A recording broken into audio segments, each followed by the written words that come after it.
سورہ آل عمران آیت نمبر 41۔ اعوذ باللہ من الشیطان الرجیم،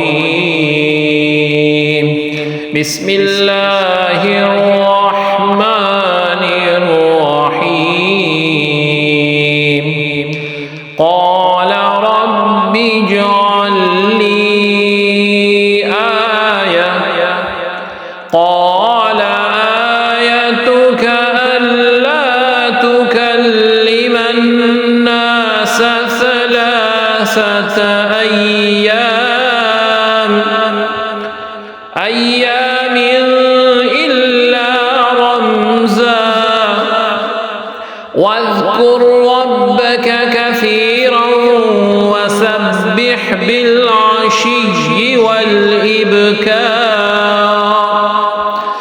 لفظی ترجمہ ہے، قالا کہا، ربی میرے رب، اجعل کر دے، لی میرے لیے، آیتن نشانی، قالا کہا، آیت نشانی کا تیری ان کے لا نہیں، تو کلمہ تو کلام کرے گا، ناسا لوگوں سے، ثلاثتا 3 ایام دن، الا مگر رمزن اشارہ، وا اور اس کو یاد کر، رب کا رب کو، کا اپنے کثیرن بہت، وا اور سبح تسبیح کرو، بیسات العشی پچھلے پہر، وا اور الابکار صبح، با محاورہ ترجمہ ہے، عرض کیا اے میرے رب میرے لیے کوئی نشانی مقرر فرما، فرمایا تمہارے لیے نشانی یہ ہے کہ تم 3 دن تک لوگوں سے سوائے اشارے کے بات نہیں کر سکو گے، اور اپنے رب کو کثرت سے یاد کرو اور شام اور صبح اس کی تسبیح کرتے رہو۔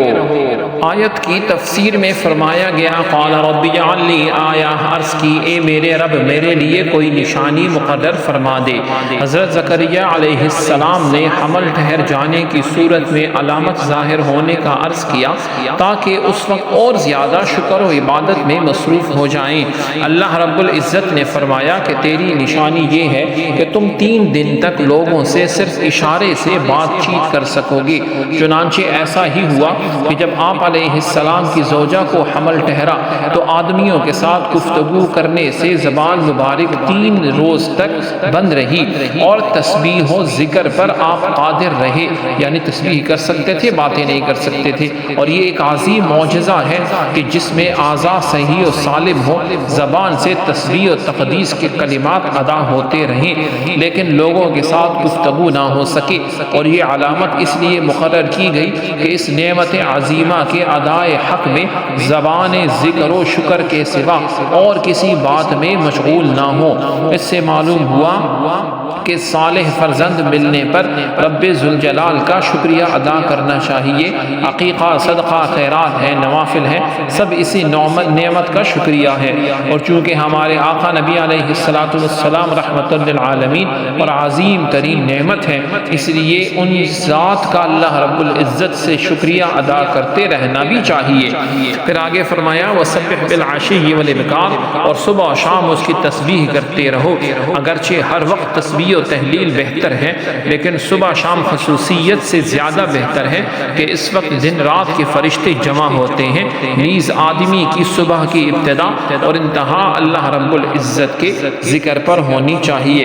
اللہ رب العزت ہم سب کو دنیا اور آخرت دونوں کی شاندار کامیابیاں نصیب فرمائے۔ سبحانک اللہم و بحمدک، اشہد ان لا الہ الا انت، استغفرک و اتوب الیک، صلی اللہ تعالی علی خیر خلقہ محمد وعلی آلہ واصحابہ اجمعین برحمتک یا ارحم الراحمین۔